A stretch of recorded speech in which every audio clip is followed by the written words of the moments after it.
Es un placer estar nuevamente con ustedes en este momento especial. El Señor ha sido muy bueno con nosotros al darnos y otorgarnos el privilegio de la vida. Y en esta noche de sábado queremos estudiar un tema muy interesante que pocas veces es analizado, y de alguna manera queremos hacer un aporte significativo acerca de este tema registrado en San Marcos 16, versículos 17 y 18.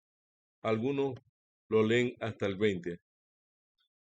Queremos antes orar para que el Señor nos ilumine y nos bendiga al estudiar esta porción interesante de la palabra de Dios. Padre nuestro, gracias te damos en esta noche, porque en tu amor y en tu misericordia permites que nos podamos reunir para abrir el libro de los libros, la palabra de Dios, para beber de la fuente que calma la sed del alma, que disipa las tinieblas y que señala el camino en el que debemos andar y que nos lleva hasta el Padre a encontrarnos con Cristo Jesús, viviendo por toda la eternidad. Ilumínanos a través de tu Espíritu Santo en esta hora al estudiar tu palabra. Lo pedimos en el nombre de Jesús. Amén. En esta hora queremos estudiar algo muy interesante y especialmente queremos estudiar un tema que está abrumando a nuestra sociedad desde que nuestros primeros padres decidieron ser desobedientes, ser autónomos en sus decisiones. Y queremos, en primer lugar, citar lo que el evangelista Marcos, quien se caracteriza por escribir las escenas de Cristo Jesús, donde se manifestaba su poder y su gloria. San Marcos es uno de los evangelios sinópticos, y en el capítulo 16 y el versículo 17 al 18 menciona la palabra de Dios. Y estas señales seguirán a los que creen en mi nombre. Echarán fuera demonios, hablarán nuevas lenguas, tomarán en las manos serpientes, y si bebiesen cosa mortífera, no les hará daño. sobre los enfermos pondrán sus manos y sanarán.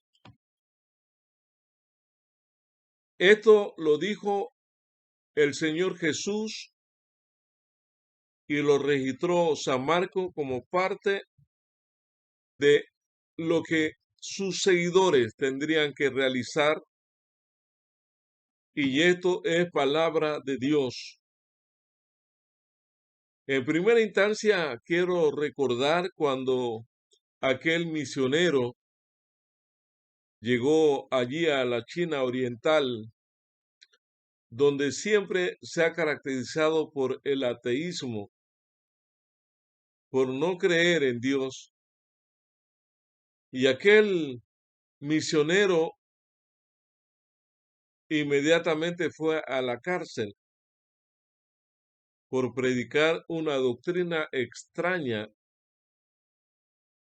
Y cuando venía el enjuiciamiento, iban a juzgarlo, un teniente, un capitán y un sargento, además un pastor alemán y un vaso con un contenido de algo espeso, un revólver, estaban en la mesa. Cada quien se sentó en su respectiva silla. Y el capitán le preguntó al misionero: ¿crees que este libro, la Biblia, es la palabra de Dios? El misionero dijo: yo creo que es la palabra de Dios. ¿Crees que todo es la palabra de Dios? Dice: yo creo que todo es la palabra de Dios. Entonces, ¿tú crees lo que esta parte de la Biblia dice? Que tomarán cosas mortíferas y en sus estómagos no les hará daño. ¿Cree eso? Dice: si la Biblia no lo dice, yo lo creo. El capitán tomó el vaso de veneno, porque era veneno lo que contenía el vaso, derramó un poquito de veneno, el perro lamió y en cuestión de segundos estaba tirado a consecuencia del efecto del veneno. Y cuando el misionero vio que el asunto era serio, le preguntó al capitán: ¿todavía tú crees que beberán cosas mortíferas y en sus estómagos no les hará daño? Él dijo: yo creo que eso es la palabra de Dios. Entonces el capitán le dio la orden: tómate ese veneno. Si en realidad tú crees en la Biblia, en la palabra de Dios, que es la palabra de Dios. Y por primera vez en la historia, primera vez en su vida, estaba enfrentando una situación de esta naturaleza, donde ya no era una creencia abstracta, sino que era una creencia pragmática, era una fe pura y viva, una confianza. Pero a pesar de que eso lo decía la palabra de Dios y que él lo creía, le pidió por favor a los oficiales que le diesen el permiso para arrodillarse y orar a su Dios. Y él se arrodilló y le dijo a Dios: Señor,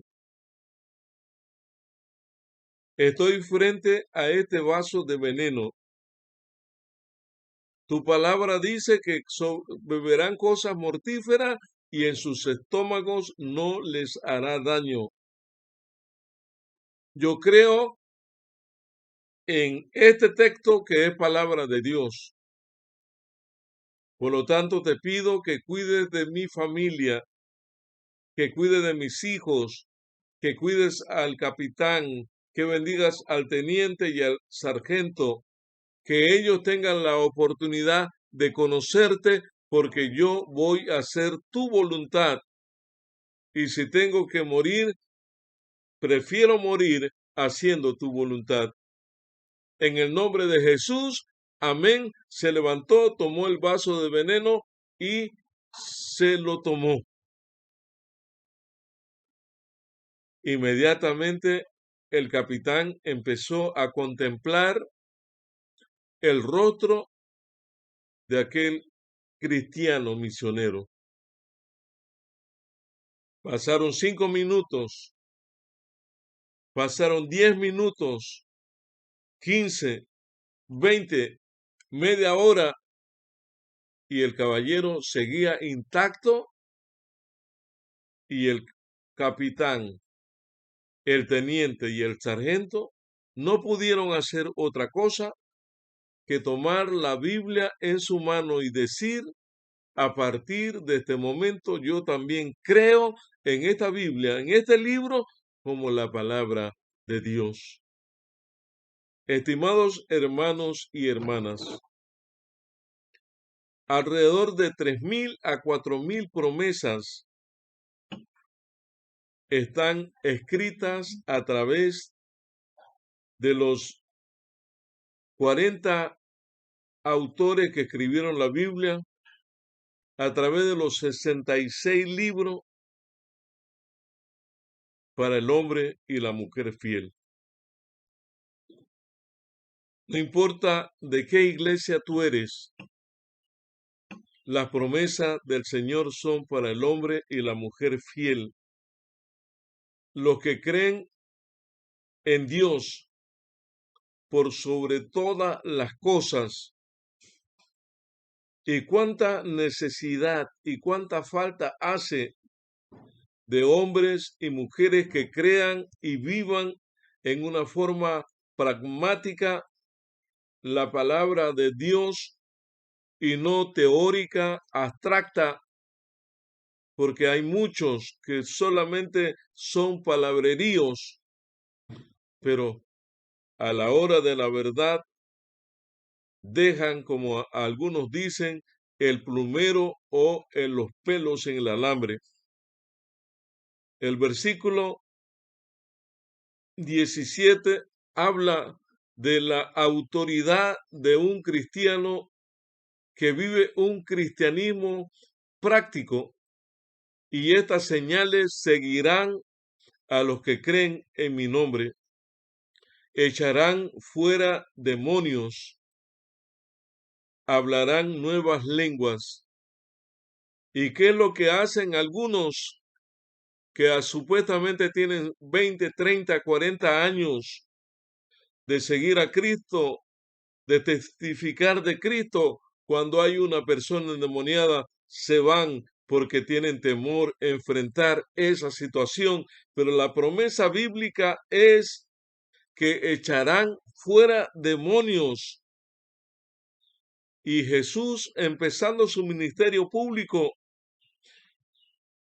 profetizando de lo que pronto sucedería en el Pentecostés, dice que hablarían nuevas lenguas, y cómo el evangelio se expandió en una forma veloz como consecuencia de lo profetizado por Cristo Jesús, porque Jesús tenía una mente cosmovisionaria. Tomarán en las manos serpientes y beberán cosas mortíferas, no les harán daño. Sobre los enfermos de cualquier enfermedad, no estipula aquí el texto bíblico los que tienen dolor de cabeza, problemas lumbagos, artritis, reumatismo. Solo habla de los enfermos sobre los enfermos pondrán sus manos y sanarán. Manos puras, limpias y santas que se levantan en el nombre de Jesús son aquellas que el Señor quiere utilizar para cambiar la historia del mundo, para cambiar la historia del individuo. Tenemos que creer, tener esa fe, esa seguridad. Tenemos que pedirle al Señor que active la fe en cada uno de nosotros y que dejemos de ser teóricos y que nos convirtamos en cristianos prácticos, pragmáticos, que permanentemente vivamos lo que la Biblia dice, que respiremos lo que la Biblia dice. En Hechos, el capítulo 28, el versículo 2, nos relata una experiencia del apóstol San Pablo en la isla de Malta. Dice así: todos estuvimos a salvo. Nos dimos cuenta de que nos encontrábamos en una isla llamada Malta. Versículo 2. Los habitantes de la isla nos trataron muy bien y encendieron un fuego para que nos calentáramos, porque estaba lloviendo y hacía mucho frío. Pablo había recogido leña y la estaba echando al fuego. De repente una serpiente salió huyendo del fuego y le mordió la mano a Pablo. Cuando los que vivían en la isla vieron a la serpiente colgada de la mano de Pablo, dijeron: este hombre debe ser un asesino, porque aunque se salvó de morir ahogado en el mar, la diosa de la justicia no lo deja vivir. El versículo 5. Pero Pablo arrojó la serpiente al fuego. Todos esperaban que Pablo se hinchara o que cayera muerto en cualquier momento, pero se cansaron de esperar porque a Pablo no le pasó nada, en cumplimiento de Marcos 16, 17 y 18. Entonces cambiaron de idea y pensaron que Pablo era en minúscula un dios. Ya no era un asesino, ahora era un dios. Cerca de donde estábamos había unos terrenos pertenecientes a un hombre llamado Publio, que era la persona más importante de la isla. Publio nos recibió y nos atendió muy bien durante 3 días. El padre de Publio estaba muy enfermo de diarrea y con mucha fiebre. Entonces Pablo fue a verlo y oró por él. Luego puso las manos sobre él y lo sanó. Exactamente lo que dice San Marcos 16, 17 al 18. Cuando los otros enfermos de la isla se enteraron de eso, fueron a buscar a Pablo para que también lo sanara, y Pablo lo sanó. Hermanos y hermanas, amigo y amiga que me escuchas, la Biblia dice claramente que tomarán tomarán en las manos serpientes, y si vivieren cosas mortíferas, no les hará daño. Sobre los enfermos pondrán sus manos y sanarán. Cuánta necesidad, cuánta falta hace de tener a hombres y mujeres dentro de la iglesia que tengan ese don de sanidad, que tengan esa relación directa con el Padre, con el Hijo y con el Espíritu Santo, que puedan con seguridad hablar, que puedan colocar sus manos sobre los enfermos y esos enfermos sanarán. Necesitamos examinar nuestra vida, nuestros talentos, nuestros dones y nuestra vida para ver en qué es lo que nosotros estamos flaqueando y someter nuestra vida completamente a la voluntad de Dios para que todo lo que la Biblia dice se pueda cumplir en nuestras vidas. Y sobre los enfermos impondrán las manos. En el nombre de Jesús de Nazaret y sanarán.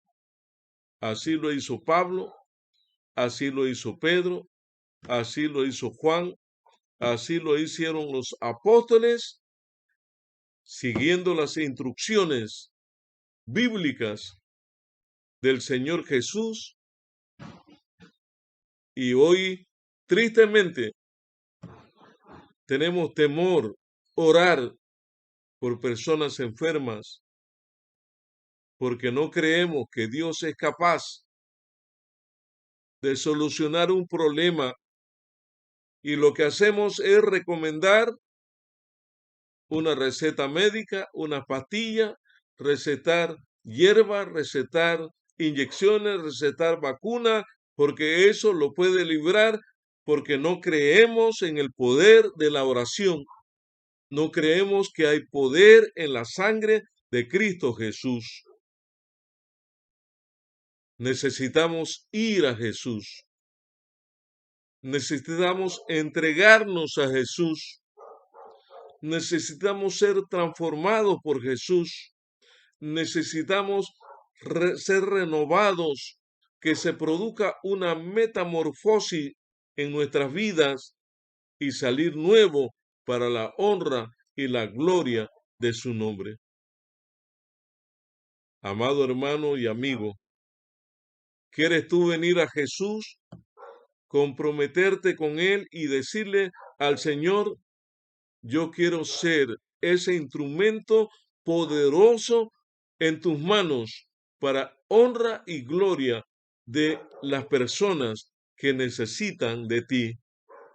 Hay muchos enfermos, muchos endemoniados, muchos desahuciados, muchos afectados con el coronavirus, y los cristianos, bien gracias, no tienen poder para orar en el nombre de Jesús y que la respiración y la normalidad vuelva a las personas, y recomiendan es una vacuna que no ha sido probada científicamente y que por seres humanos como gatos o chivos expiatorios está siendo aprobada. Tenemos que aprender a confiar única y exclusivamente en Dios, porque llegará el momento cuando no dependerás de inyecciones, de vacuna, de doctores. Tendrás que esperar y confiar solamente en Dios. Y entonces, ¿qué vas a hacer? En la isla de Malta no habían médicos, no habían enfermeras, no habían socorristas, no habían primeros auxilios, no habían terapia, no había nada. Pero allí había un siervo de Dios, el apóstol San Pablo, que frente a la necesidad urgente y desesperante de una comunidad que clamaba, Pablo respondió y todos en esa isla de Malta fueron sanados por el apóstol Pablo en el nombre del Señor Jesús. Hermano y hermana, piensa en lo que el Señor quiere hacer y cómo te quiere utilizar para ser de bendición para el mundo, de bendición para tu familia, de bendición para otros. ¿Quieres venir a Jesús en esta noche y decirle, Señor, aquí estoy, perdóname, utilízame, cámbiame, transfórmame, cambia mi mente mediocre en una mente cosmovisionaria, en un concepto más amplio de mí, de mi entorno, de mi situación? Ayúdame a tener la mente de Cristo. Ayúdame a dejar de ser un parásito en este mundo y constituirme en una persona útil para la patria, para la familia, para la sociedad, en tu nombre. Si ese es tu deseo, si esa es tu decisión, te invito para que le entreguemos en esta hora nuestra vida a Cristo Jesús y Él haga por nosotros lo que no podemos hacer por nosotros mismos. Vamos a orar. Querido Dios y Padre nuestro, vivimos en un mundo donde los valores se han tergiversado, donde los seres humanos llaman a la luz día y al día luz, oscuridad, noche, donde los valores se han perdido y nos ha dejado en este mundo para cambiar la historia del mundo, para dejar a este mundo mejor que como lo hemos encontrado. Y entender que nuestra vida en este mundo es pasajera y es peregrina, que nosotros anhelamos una ciudad cuyo arquitecto y constructor es Dios, que debemos creer y practicar lo noble, lo sublime, lo justo y lo bueno, que pueda ayudar a cambiar la sociedad y que podamos vivir en un mundo mejor, donde se practica la igualdad, donde, como decía el atleta español Iván Fernández, todos nos ayudemos a alcanzar las metas y a llegar a los objetivos y los ideales en la vida. Gracias, Señor, por amarnos tanto, por darnos la vida. Cuando cientos han ido al descanso, todavía tu amor y tu misericordia se extiende porque tienes un plan y a través de nosotros quieres manifestar tu gloria y quieres manifestar tu poder. En el nombre de Cristo Jesús. Amén y amén.